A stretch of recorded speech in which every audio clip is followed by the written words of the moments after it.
کہ ہم بدل چکے ہیں، لیکن آپ بھی جانتے ہیں، میں بھی جانتا ہوں کہ نظریے راتوں رات نہ بنتے ہیں نہ تبدیل ہوتے ہیں۔ جس طرح 1996 میں طالبان جس ماٹو اور جس منشور کے تحت کابل کے ایوانوں میں داخل ہوئے تھے، یعنی شریعت کا نفاذ، 2021 میں بھی اسی منشور کے تحت کابل آئے ہیں۔ عام شہری کس طرح یقین کرے؟ اور جو آپ جس واقعے کی طرف افسوسناک واقعے کی طرف اشارہ کر رہے ہیں، تو یہی کافی ہے، باقی رستے تو بند ہیں۔ جو رستہ کھلا ہے لوگ جان دے رہے ہیں لیکن افغانستان سے نکلنے کی کوشش کر رہے ہیں، تو صورتحال انتہائی نازک ہے۔ تو انتہائی اس میں نازک جو ہے ہے جی۔ نہ صرف یہ رشید صاحب یہ بتائیے کہ طالبان جو قیادت ہے، کیا اس کا اثر و رسوخ ایک نیچے لیول تک جو طالبان کی تنظیمیں ہیں، نیچے لیول تک جو لوگ ہیں ان تک ہے؟ کیا وہ افغان جو طالبان قیادت ہے ان کو فالو کرتے ہیں وہ سارے، یا اپنی اپنی ان کی مرضی ہے اور اپنے اپنے قوانین ہیں، اپنا ہر شہر میں یا ہر صوبے میں اپنی اپنی وہ منمانی سے کام کر رہے ہیں؟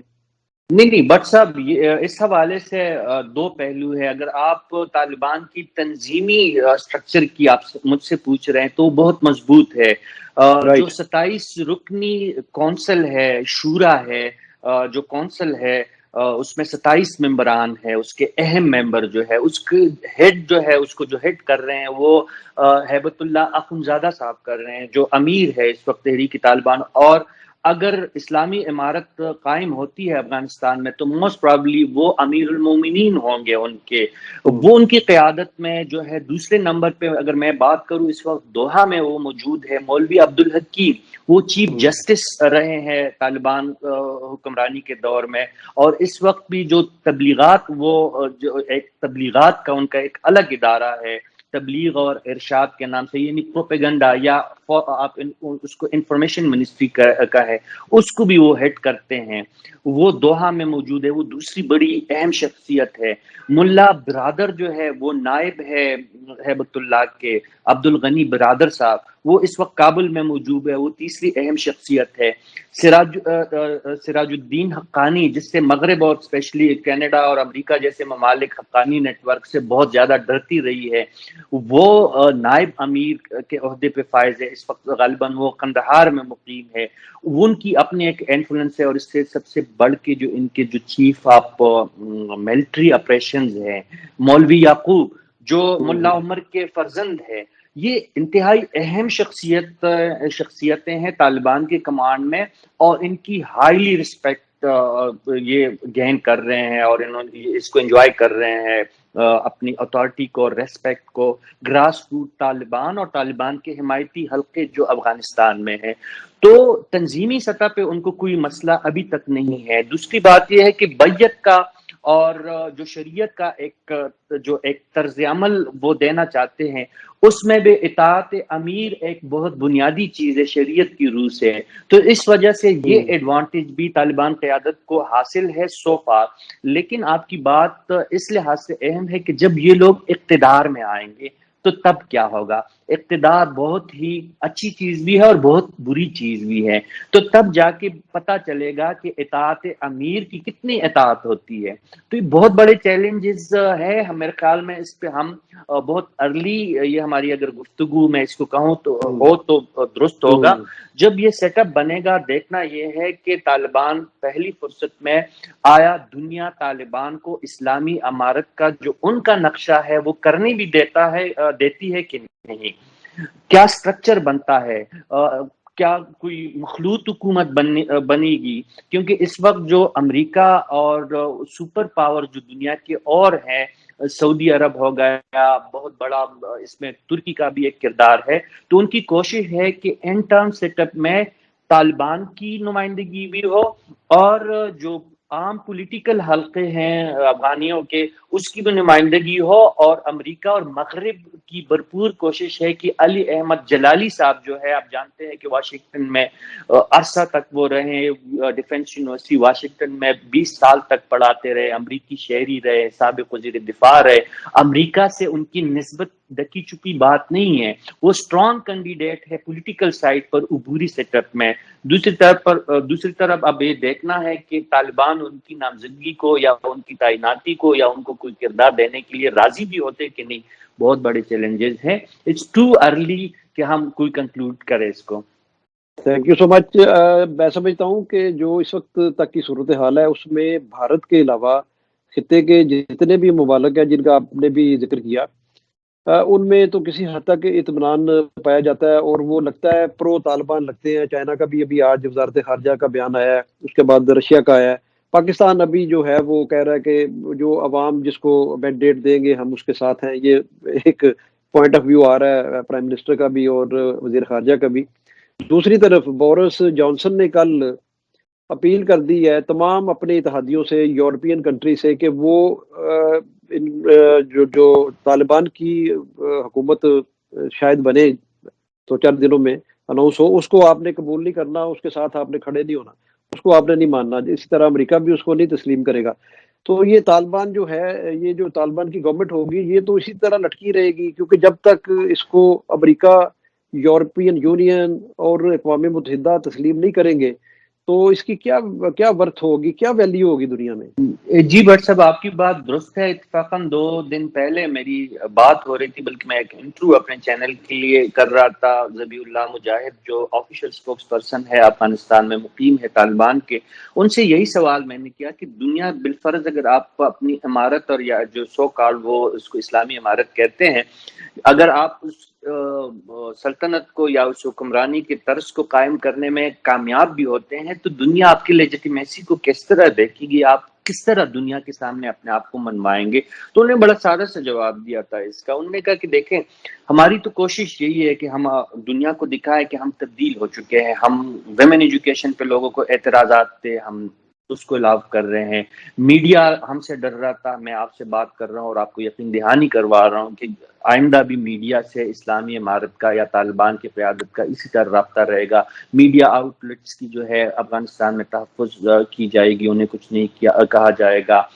کھیلوں کی حد تک انہوں نے کہا کہ کرکٹ کا جو کھیل ہے افغانستان ہم لے کے آئے ہیں، تو ہم اپنی جو قومی کرکٹ ٹیم ہے افغانستان کی ان کو مزید سپورٹ کریں گے. اس قسم کی بیانات انہوں نے کہا، جس کا مطلب یہی تھا کہ وہ ہمیں بتانے کی کوشش کر رہے تھے کہ سفارتی سطح پہ ہم اپنے آپ کو ایک تبدیل شدہ طالبان پیش کریں گے. لیکن اس پہ دنیا کو یقین بہت کم آ رہا ہے اس وقت، کیونکہ شریعت تو لاک چیز ہے. قرآن اور شریعت میں تو کوئی تبدیلی ہو ہی نہیں سکتی نا. یا تو آپ طالبان ہمیں 96 میں غلط بتا رہے تھے کہ شریعت کے ایجنڈے پہ انہوں نے اقتدار حاصل کیا ہے اور اب وہ بدل چکے ہیں اور وہ واقعی اب شریعت کے لیے آئے ہیں، اس وقت شریعت کے لیے نہیں آئے تھے، یا اس وقت شریعت کے لیے نہیں آئے ہیں، جمہوریت کے لیے یا کسی اور طرز حکمرانی کے لیے آئے ہیں. یا تو یہ بات غلط ہوگی. اگر طالبان قیادت اس وقت بھی شریعت ہی کا نعرہ لگا رہی ہے اور اگر ان کا منشور شریعت ہی ہے تو طالب وہی ہے جو 1996 میں تھا، جو ملا عمر کے دور میں تھا، وہ ہیبت اللہ اخنزادہ کے دور میں بھی وہی طالب ہے. تو دنیا کو ان کو قبول کرنے میں بہت زیادہ دقت کا سامنا کرنا ہوگا، طالبان کو بھی پریشانی کا سامنا کرنا ہوگا. اس وقت 4 ایمبیسیز جو ہے وہ کابل میں فنکشنل ہے، پاکستان، روس، ترکی اور اس کے ساتھ چائنا. لیکن روس نے بھی واضح طور پہ کہہ دیا کہ بھئی آپ اپنا روڈ میپ دے. اب ہمیں اپنے طرز عمل آپ کی کنڈکٹ پہ منحصر ہوگا کہ روس آنے والے دنوں میں طالبان قیادت سے کس طرح کے سفارتی تعلقات رہے گا. چائنا بھی بہت محتاط ملک ہے. ان کی وہاں پہ ٹھیک ہے افغانستان میں، پاکستان میں، سنٹرل ایشیا میں ان کی بہت بڑی انویسٹمنٹ ہے. ان کو بچانے کے لیے طالبان کو ساتھ لے کے چلنا یا طالبان سے بنا کے رکھنا ان کی مجبوری ہے. لیکن ایک کمیونسٹ اسٹیٹ ہے، انہوں نے اپنے لوگوں کو بھی پھر بتانا ہے کہ ہم نے کس طرح ان لوگوں کے ساتھ چلنا ہے. اسی طرح اگر پاکستان کی بھی ہم بات کریں تو بات صرف عمران خان صاحب کی اور ISI کی اور جنرل فیض صاحب کی، جنرل باجوہ صاحب کی نہیں ہے. یہاں پہ ہم تمام لوگ جو ہے، پاکستان جو 21-22 کروڑ کی آبادی ہے، اس میں مختلف خیالات کے لوگ رہتے ہیں. سارے جو ہے طالبان کے خیالات اور ان کے نظریے کے ساتھ چلنے والے لوگ نہیں ہے. لبرل ہے، سیکولر ہے، آزاد خیال لوگ ہے. پاکستان کی قیادت اگر طالبان کے ساتھ انکنڈیشنل چلے گی تو اپنی آبادی کے ساتھ اور اپنی جو رائے عامہ ہے ان کے ساتھ وہ کس طرح نمٹیں گے؟ یہ بہت بڑے چیلنجز ہیں، اور اس میں یہ میرے خیال میں ابھی یہ ایک سٹیپ بھی نہیں ہوا ہے جو افغانستان کی صورتحال کا ہے، کیونکہ اس وقت نہ عبوری حکومت کا قیام عمل میں آیا ہے، نہ طالبان کو انتقال اقتدار ہوا ہے، نہ اس کے حوالے سے ایون کوئی فارمولا ہمارے سامنے آیا ہے۔ تو بٹ صاحب آنے والے دنوں میں یہ چیزیں جو ہے بہت ہی زیادہ پیچیدہ ہے، اور میری نظر سے افغانستان کا مسئلہ مزید الجھ گیا ہے، یہ سلجھا ابھی نہیں۔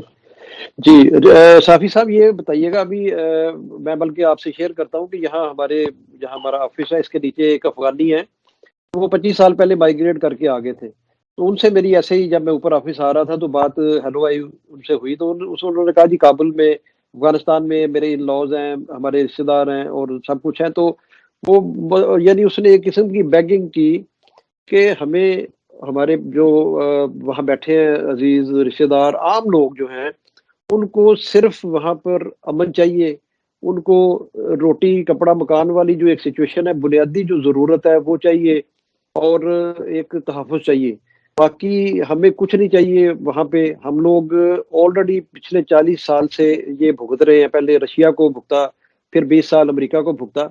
تو آپ یہ بتائیے، آپ کے you are well connected with the Afghani people and Afghani government and Afghan media, کہ جو جنرل پبلک ہے، عام ایک ٹھیلے والا، ریڑھی والا، دکاندار، تاجر، وہ کیا سوچتا ہے اس مسئلے کا؟ بٹ صاحب میں نے تو پہلے بھی عرض کی کہ اصل مسئلہ ان کا ہے، اصل ہاں آزمائش ان کی ہے۔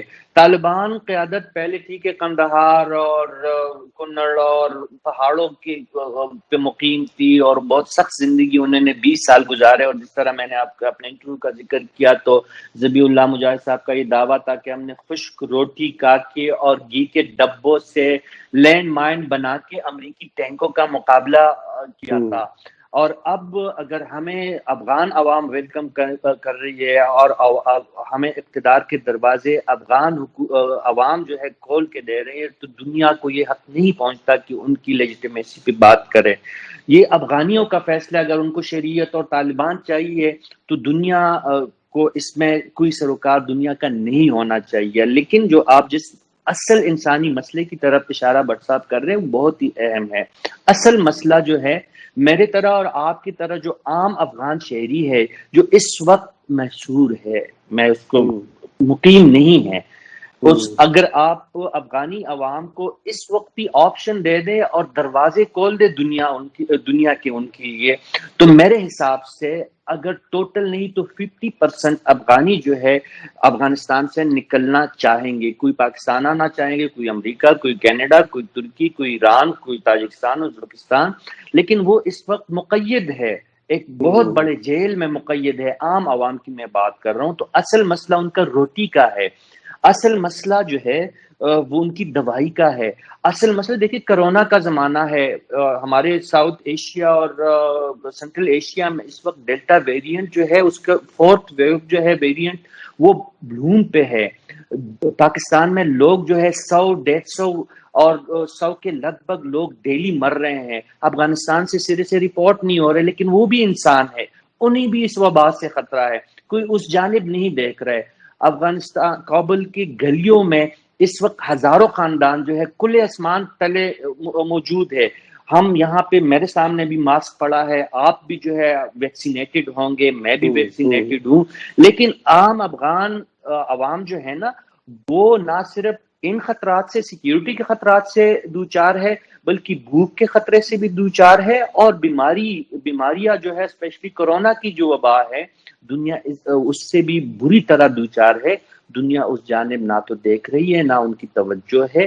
ہر سٹیٹ جو ہے بشمول پاکستان، بشمول انڈیا، بشمول امریکہ، بشمول سعودی عرب، بشمول بذات خود افغان قیادت، وہ اپنے مسئلوں میں اور اپنے آنے والے مستقبل کے چکر میں پھنسے ہوئے ہیں، لیکن عام جو بے بس اور مجبور اور لاچار افغان عوام ہے ان کی جانب کسی کی توجہ نہیں ہے۔ اور بدقسمتی اس میں سب سے بڑا جو الزام میں دینا چاہوں گا اس میں انٹرنیشنل کمیونٹی، امیر ممالک جو ہے کینیڈا، امریکہ، جرمنی، UK، یہ لوگ انسانی المیوں کا جو ایک بہت بڑا مزید المیے ہونے ہیں، اللہ نہ کرے میرے اندازے غلط ہو، اس جانب ان کی کوئی توجہ نہیں ہے۔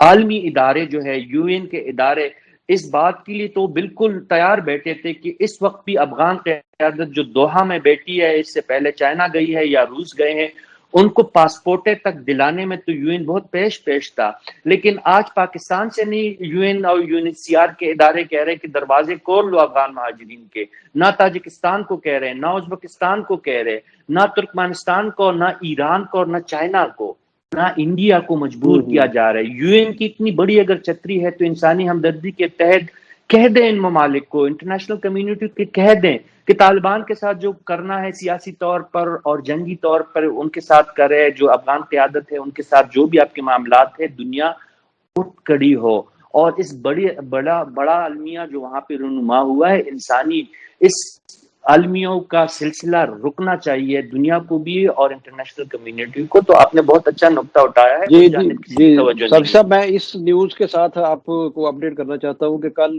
پرائم منسٹر ٹروڈو نے 20,000 افغانیوں کو، جی ان جی، کے خاندانوں کو ہاں یہ لانے کے بہت لیے اچھا اقدام ہے، کینیڈا آپ کی بات بالکل درست جی ہے کہ کینیڈا نے پہل کی ہے اور سب سے پہلے اسائلم اور اناؤنس ان کو کیا جو ہے انہوں نے کہ ہم 20,000 ریفیوجیز کو یہاں پر لے کے آئیں گے، جیسے یہ سیرینز کو لے کے آئے تھے۔